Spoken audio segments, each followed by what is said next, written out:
Welcome back जनाब। और break से पहले हम बात कर रहे थे स्पोर्ट्स के हवाले से। आपने देखा कि सुनैना मुश्ताक ने किस तरह के कारनामे करके पाकिस्तान का नाम बुलंद किया। नाज़रीन, अब बात कर लेते हैं कि दूसरे सेक्टर्स की लोगों को हेल्थ इश्यूज़ भी हैं, और हम जिस सोसाइटी में माशरे में रह रहे हैं, एंजाइटी स्ट्रेस बड़ा इंसान की ज़िंदगी का एक अहम हिस्सा इसलिए बन चुका है कि ओवर थिंकिंग है।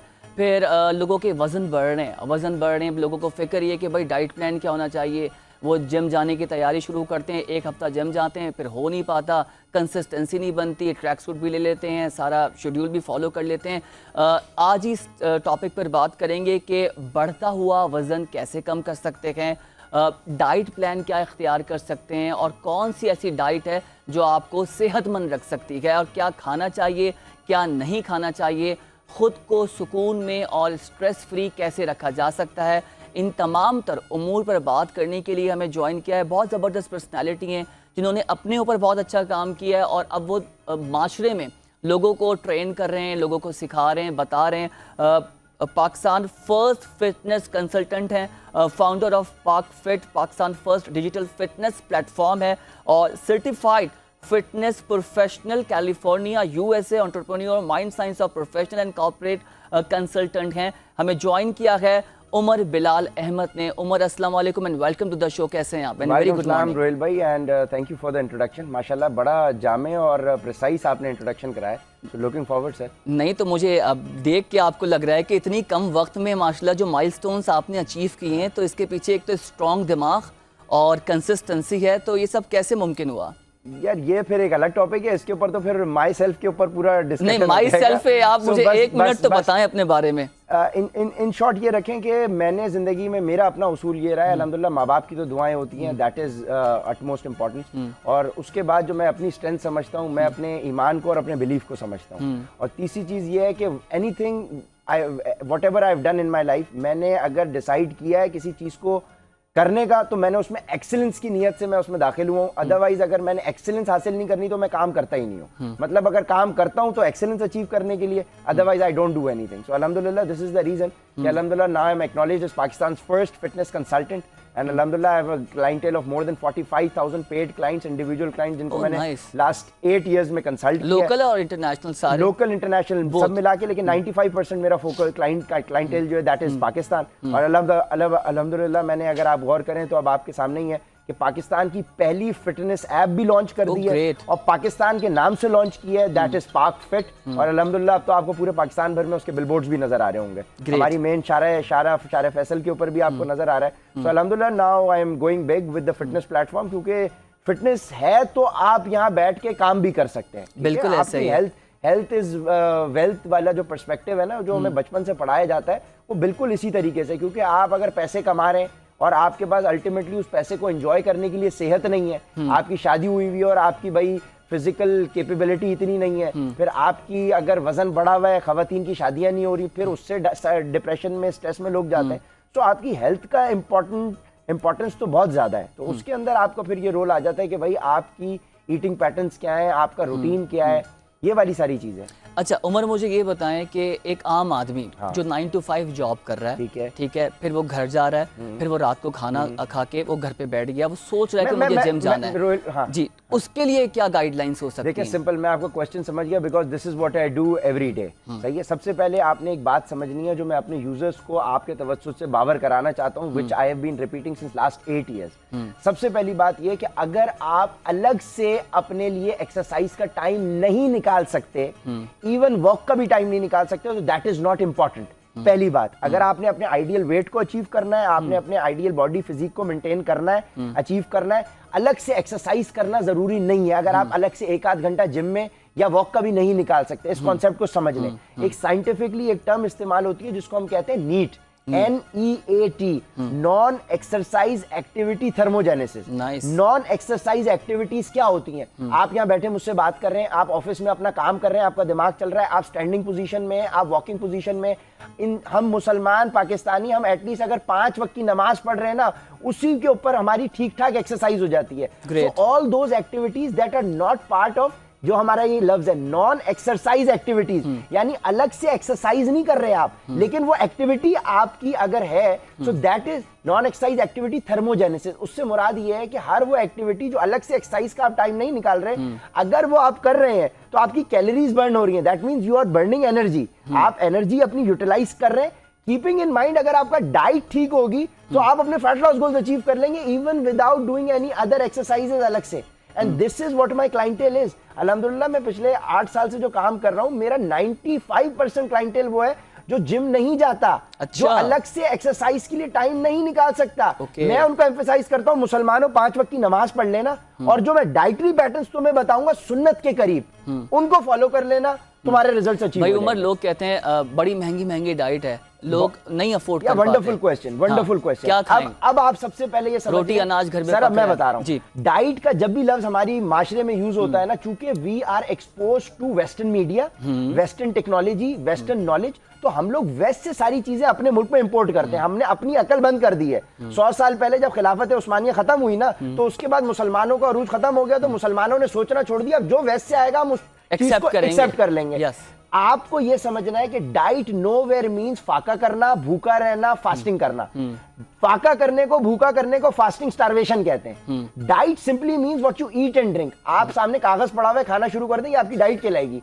आप कोल्ड ड्रिंक पिए, वो आपकी डाइट कहलाएगी। तो डाइट की फिटनेस की जबान में कहा जाता है anything which is close to nature, which is healthy eating को डाइट कहते हैं। अब डाइटरी पैटर्न्स क्या होते हैं जो सुन्नत के करीब मैं अपने क्लाइंट्स को गाइड करता हूं, आपके तवज्जुह से मैं पूरे नेशनल मीडिया में बता देता हूं। डाइट कितना आसान है। रोहेल भाई, मुझे आप एक बात बताएं, हम कोई भी खाना खाते हैं दिन भर में, सर या तो रोटी से खाते हैं या चावल से खाते हैं। बिल्कुल ऐसा ही है, ऐसा ही है। अब रोटी की फॉर्म है पास्ता, नूडल्स, XYZ, ठीक है ना, पराठे, ये सब रोटी की फॉर्म है ना, गंदम की। बिल्कुल, या तो आप कोई भी खाना खाएंगे, या तो रोटी से खाएंगे या चावल से खाएंगे। बिल्कुल ऐसा ही है। उस खाने में या तो गोश्त होगा, यानी मीट, वो चिकन हो सकती है, बीफ हो सकता है, मटन हो सकता है, फिश हो सकता है, या वो दालें होंगी, ठीक है, या वो सब्जी होगी। बिल्कुल ऐसा ही है ना। या आप दाल, सब्जी, गोश्त एक साथ खाएंगे, या दाल अलग खाएंगे, सब्जी अलग खाएंगे और गोश्त अलग खाएंगे। ऐसा ही है, यही है ना खाने के लिए। उसमें हल्के फुल्के मसाले होंगे, हस्बे जायका, हस्बे जरूरत, ठीक है, और तेल होगा, और तेल या घी में वो खाना पकेगा। बिल्कुल ऐसा ही है। दुनिया के तमाम खानों में यही चीजें डलती हैं। बिल्कुल चलती हैं। अब मनोसलवा मैं आपके लिए नहीं उतरवा सकता, वो हजरत मूसा की कौम के लिए उतरा था, और वो मनोसलवा के ऊपर भी नाशुक्री की थी, तो वो 40 साल तक भटकते रहे थे। कहने का मकसद ये है कि आपके पास दुनिया में इंग्रेडिएंट्स ही अवेलेबल है। दुनिया के सर तमाम खाने इन्हीं चीजों से बनते हैं। मिसाल ले लेते हैं, सर बिरयानी में क्या डलता है? पहले गोश्त होता है, सब्जी होती है, मसाले, तेल, घी के अंदर वो उसका सालन पकता है, चावलों को बॉईल करते हैं, दम देते हैं, बिरयानी रेडी। कढ़ाई में क्या डलता है? गोश्त डलता है, मसाले डलते हैं, तेल या घी में वो पकती है, थोड़ी सी दही डाल दी, आपकी कढ़ाई रेडी। किससे खाओगे? रोटी से या चावल से खाओगे? ऐसा ही है। दुनिया के तमाम खाने, आप पिज्जा उठा लें, बर्गर उठा लें, उन तमाम चीजों में इंग्रेडिएंट्स से ही डलते हैं। असल चीज जो होती है वो होती है quantity. Quantity according to your, नहीं पोर्शन नहीं, portion is a wrong word. Portion एक जेनेरिक वर्ड हो जाएगा। क्वांटिटी इज स्पेसिफाइड कि आपकी करंट हाइट, करंट वेट और करंट एज के हिसाब से आपकी बॉडी का अगर 80 किलो वजन है तो उसको जितना प्रोटीन चाहिए, 70 किलो पे जब आप आ जाएंगे तो उसको उतना प्रोटीन नहीं चाहिए फैट लॉस करने के लिए। विदाउट, देखिए प्रोटीन जो गोश्त से हमें मिलता है वो ऐसे एंजाइम्स रिलीज करता है बॉडी में जो आपके फैट लॉस को हेल्प करते हैं। अब एक क्लाइंट जब 140 किलो का है तो उसको जितनी क्वांटिटी ऑफ प्रोटीन चाहिए 110 किलो पे उतनी नहीं चाहिए, और जब वो अपने आइडियल वेट 70-75 पे आ जाएगा उसको उतनी क्वांटिटी नहीं चाहिए। सो असल चीज क्या होती है? Quantity of food according to your height, weight and age. अब मैं अपने क्लाइंट्स को क्या कहता हूं? मैं बोलता हूं मैं आपकी डाइट में चावल भी रखूंगा, रोटी भी रखूंगा, आपकी गोश्त भी होगा, सालन, सब कुछ होगा। क्वांटिटी जो मैं बताऊंगा उस क्वांटिटी में रहते हुए आप कढ़ाई बनाए, सालन बनाए, भुजिया बनाए, टिक्के बनाए, पराठे बनाए, कबाब बनाए, घर का खाए, बाहर का खाए, आई डोंट माइंड। मेरे क्लाइंट बिरयानी, टिक्के, कढ़ाइयां घर की, बाहर की खा के अपने रिजल्ट्स अचीव कर रहे हैं। एंड दिस इज, मैं कोई झूठ नहीं बोल रहा हूं आपको, अल्हम्दुलिल्लाह मेरे एस्टेब्लिश्ड रिजल्ट्स हैं। I am working since last, अब तो 8 साल हो गए माशाल्लाह। ये चीज है। प्लस उसके अंदर मैं क्या क्लाइंट्स को कहता हूं कि आपने सुन्नत को कंसिडरेशन में रखना है। अल्हम्दुलिल्लाह मैं पूरा पेपर लिख रहा हूं जिसके अंदर मैंने बुखारी, मुस्लिम से मुस्तनद अहादीस निकाली है, और मेरी कोशिश अपने क्लाइंट्स को तो मैं शेयर भी करता हूं। प्लस मेरा जितना भी डाइट प्लान होता है, ना दवाइयां, ना सप्लीमेंट्स, ना ड्रग, घर की नेचुरल डाइट सुन्नत के करीब होती है। अच्छा उमर, एक ब्रेक लेते हैं, और मुझे बड़ी खुशी है जिस तरह से उमर रेफरेंस दे रहे हैं इस्लाम का, और इस्लाम की सुन्नत और तमाम रेफरेंसेस कोट करके रख लें तो फिर मदद तो आनी है, और हर चीज़ पहले बता दी है। अब हम लोगों सर ने हमारी उस पे जिंदगी की बरकत ही हमें यहाँ से मिलती है। क्या अगर हम बात अपने है। अल्लाह नबी की तालीमात को साइड पे रख देंगे तो फिर बताएं मुसलमान प्रोग्रेस बिल्कुल कैसे ऐसे, करेगा। बिल्कुल बहुत खूबसूरत बात। नाज़रीन एक ब्रेक लेते हैं, ब्रेक से जब वापस आएंगे तो मजीद इस पर बात करेंगे। Stay with us.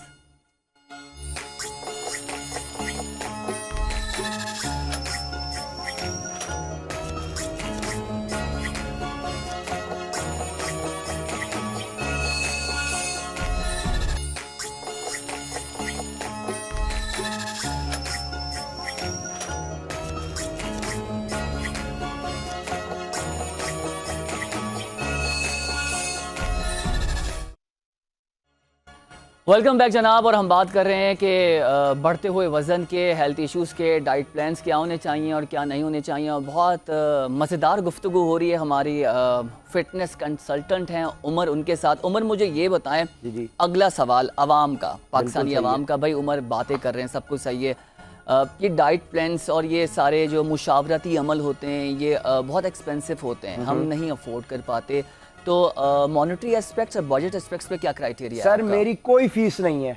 अच्छा, मेरा एक क्राइटेरिया है, मैं क्लाइंट से जो चार्ज करता हूं ना वो एज अ सिक्योरिटी डिपॉजिट होता है। सिक्योरिटी डिपॉजिट से मुराद ये है कि एक इंसान जो मेरे पास आ रहा है, मेरे पास 99% लोग आते हैं जिन्होंने वजन कम करना है। हर 100 में से 99% लोग आ रहे हैं जिन्होंने वजन कम करना है। अब सर किसी इंसान ने जिसका आइडियल वेट 70 होना चाहिए, खवातीन का आइडियल वेट 55-60 से ज्यादा नहीं होना चाहिए, आदमियों को 70-75 से। अब खवातीन आ रही है 80-85 की, 100 kgs की, आदमी आ रहे हैं 100, 110, 90-100 किलो के। तो अब ये जितने भी हजरात आ रहे हैं जिन्होंने अपना वजन बढ़ाया हुआ है, पहली बात ये गरीब नहीं है। सर गरीब इंसान कौन है? थरपारका, सोमालिया, अफ्रीका के अंदर आपके गरीब लोग हैं जिनका पेट उनकी कमर से लगा होता है। सर गरीब आदमी कभी मोटा नहीं होता।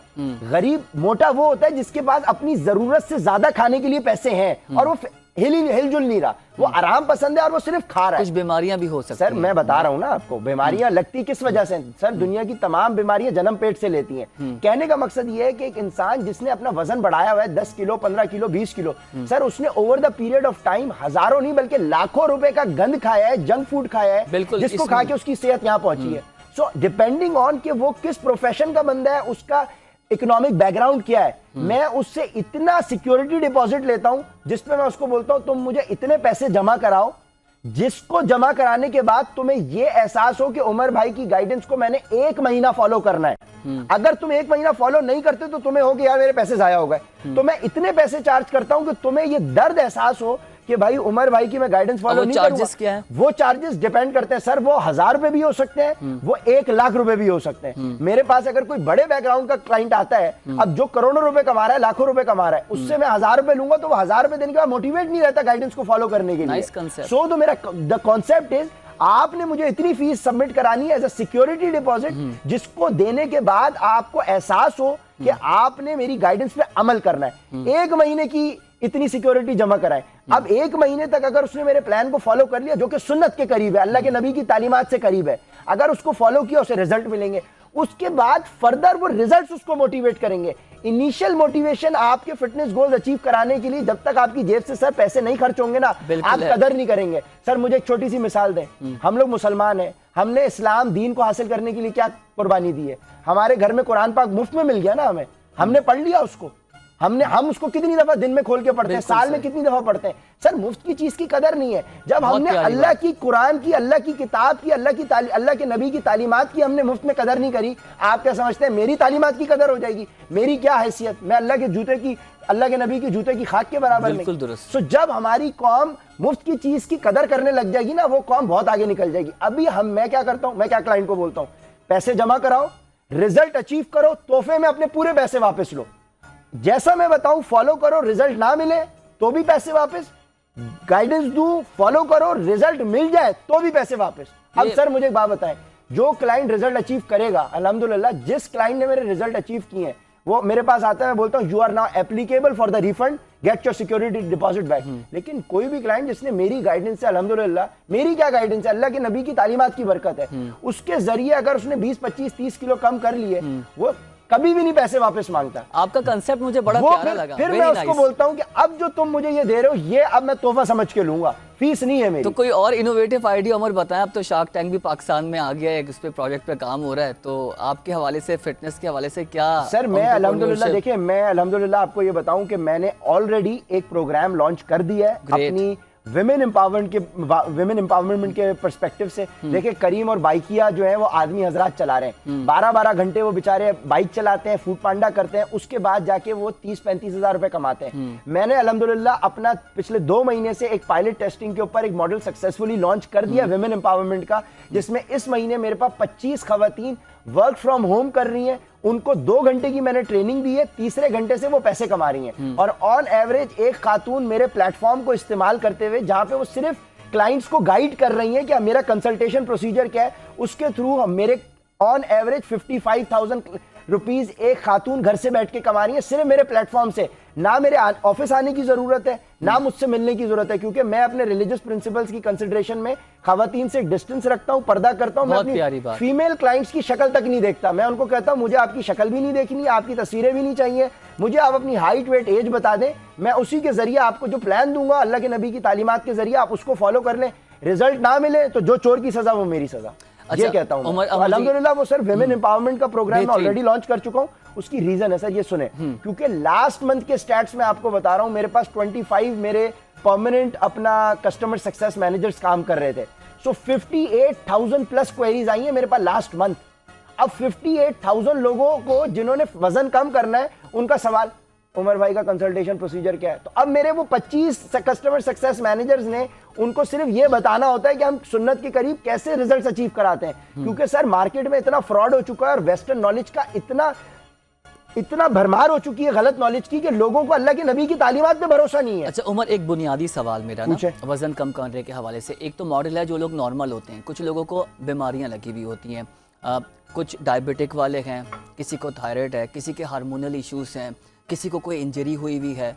सर मैं अब जी। आपको इसके पीछे, अगर आपके पास 5 मिनट है तो मैं नहीं, आपको please, कॉन्सेप्ट आप दे इस- देता हूं। हाँ। देखें एक चीज उसका इससे आपको- तायुन कैसे सर होता देखें है? इस चीज का जवाब आपको मिल जाएगा। देखिए अब गौर से आपने मेरी बात सुनी है। देखें एक लफ्ज आपने सुना होगा स्ट्रेस, ठीक है ना। Stress, anything which is not in a state of its normal is in a state of stress. ये तकिया पड़ा हुआ है, ये इस वक्त रिलैक्स पोजीशन में। अब इस तकिए को मैं इसमें स्ट्रेस पैदा कर रहा हूं। तो कोई भी चीज अगर वो अपनी रिलैक्स कैफियत में नहीं है, वो स्ट्रेस की कैफियत में कहलाती है। स्ट्रेस के 3 स्टेजेस और 3 डायमेंशंस हैं। पहला स्टेज जो कहलाता है वो कहलाता है केमिकल स्ट्रेस। केमिकल स्ट्रेस से मुराद ये है कि जब आप एक अनहेल्दी डाइट कंज्यूम कर रहे हैं, यानी क्लोज टू आर्टिफिशियल स्टफ। अब अनहेल्दी हेल्दी के ऊपर हम अभी डिस्कशन नहीं कर रहे। जब आप अनहेल्दी डाइट कंज्यूम कर रहे हैं जिसके लिए अल्लाह ने आपका सिस्टम डिजाइन नहीं किया, तो आपकी बॉडी साइंटिफिकली कहलाएगी is in a state of chemical stress. जब आपकी बॉडी केमिकल स्ट्रेस का शिकार हुई, वो डाइट खराब होने लीड करेगा आपको सेकंड स्टेज पे। यानी केमिकल स्ट्रेस आपको लीड करेगा किधर? फिजिकल स्ट्रेस पे। जब डाइट खराब हुई, पेट निकलना शुरू हुआ, बिल्कुल ऐसा ही है। आपके यंग एज में बाल सफेद होना शुरू हुए, खवातीन मोटी होना शुरू हो गई, वजन बढ़ना शुरू हो गया। अच्छा, अब फिजिकल बॉडी का जो आपका पावर हाउस है वो आपका ब्रेन है। सो अगर एक इंसान डाइट खराब होने की वजह से फिजिकल स्ट्रेस का शिकार है, तो क्या मैं ये कह सकता हूं कि आपका ब्रेन आपके 100% पे काम नहीं कर रहा, वो 60-70 पे काम कर रहा होगा? ठीक है, बिल्कुल अब ऐसा ही है। आपका ब्रेन अगर 60-70% पे काम कर रहा है, दैट मीन उस ब्रेन ने आपके इम्यून सिस्टम को रेगुलेट करना है। इम्यून सिस्टम इंसान की बॉडी का क्या होता है? जो एक कंप्यूटर के अंदर एंटीवायरस का काम है ना, वो काम इम्यून सिस्टम का ह्यूमन बॉडी में। अब अगर केमिकल स्ट्रेस की वजह से आपकी बॉडी फिजिकल स्ट्रेस का शिकार है, यानी आपकी डाइट खराब होने की वजह से आपकी ब्रेन 100% पे काम नहीं कर रहा, इसका मतलब अब आपका इम्यून सिस्टम भी 100% पे काम नहीं कर रहा, बिल्कुल ऐसा ही है। 60-70 के ऊपर है। बिल्कुल ऐसा ही नाउ है। अब आपको बीमारियां लगना शुरू होंगी। लेकिन तीसरी स्टेज गड़बड़ है। अब बहुत सारे लोग अपने फिजिकल स्ट्रेस की वजह से, खवातीन मोटापे की वजह से उनके डाइवोर्सेस हो रही हैं, मोटापे की वजह से उनको डिप्रेशन स्ट्रेस में जा रही हैं, मोटापे की वजह से उनके रिश्ते रिजेक्ट हो रहे हैं, जिस वजह से वो जाती हैं तीसरे स्टेज ऑफ स्ट्रेस के अंदर, जिसको हम कहते हैं इमोशनल स्ट्रेस। इमोशनल स्ट्रेस, हर वो स्ट्रेस जिससे आपका दिल दुखता है। सो बहुत सारे लोग केमिकल फिजिकल से होते हुए इमोशनल में जाएंगे, लेकिन कुछ लोग डायरेक्ट इमोशनल में जाएंगे। मिसाल के तौर के ऊपर मेरी डाइट ठीक थी, मेरा फिजिकल फिटनेस भी ठीक थी, लेकिन मिसाल के तौर पे मेरे वाले साहब का इंतकाल हो जाए, मैं वाले साहब से क्लोज हूं, तो मैं डायरेक्ट इमोशनल स्ट्रेस में जाऊंगा। Sir the key point now is कि साइंस ये कहती है कि इमोशनल स्ट्रेस की कैफियत में इम्यून सिस्टम काम करना कम नहीं करता, इमोशनल स्ट्रेस की कैफियत में इम्यून सिस्टम शट डाउन हो जाता है। शट डाउन हो जाता है। अब हमारी कौम जो बीमार हो रही है, अगर वो गौर करे, जिस इंसान को बीमारियां लगी हुई हैं, तो वो कहीं ना कहीं हर उस बीमारी से गुजर रहा है जो इमोशनल स्ट्रेस है। यानी हर वो बीमारी जिससे आपका दिल दुखता है उसे इमोशनल स्ट्रेस कहते हैं। इमोशनल, अब सर सुने क्लोज कर रहा हूं सर। इमोशनल स्ट्रेस के अंदर क्या होगा कि आपका इम्यून सिस्टम बिल्कुल शट डाउन है। अब एक इंसान जो मीठा खाने का शौकीन होगा इमोशनल स्ट्रेस में, अब उसको डायबिटीज होगी। एक इंसान सिगरेट पी रहा है, इमोशनल स्ट्रेस का शिकार हो गया, इम्यून सिस्टम शट डाउन है, अब वो जिधर मोस्ट वनरेबल होगा, अगर वो सिगरेट पीता है अब उसे लंग कैंसर होगा, अब उसे माउथ कैंसर होगा। यानी जो आपकी कमजोरी होगी ना, बॉडी उस चीज को टारगेट करेगी अगर आप इमोशनल स्ट्रेस से गुजर रहे हैं। If you are able to cope up with emotional stress, फिर आपको कोई बीमारी इंशाल्लाह लगेगी नहीं। और इसके ऊपर सर मैं अल्लाह के नबी की हदीस सुना दूं, प्लीज। ये जो साइंस ने आज प्रूव किया ना कि इमोशनल स्ट्रेस की कैफियत में इम्यून सिस्टम काम करना बंद करता है। सर 1400 साल पहले अल्लाह के नबी पता है क्या फरमा के गए? तुम्हारे जिस्म का वो हिस्सा अगर वो बीमार हो जाए तो तुम्हारा पूरा जिस्म बीमार हो जाएगा, वो है तुम्हारा कल्ब।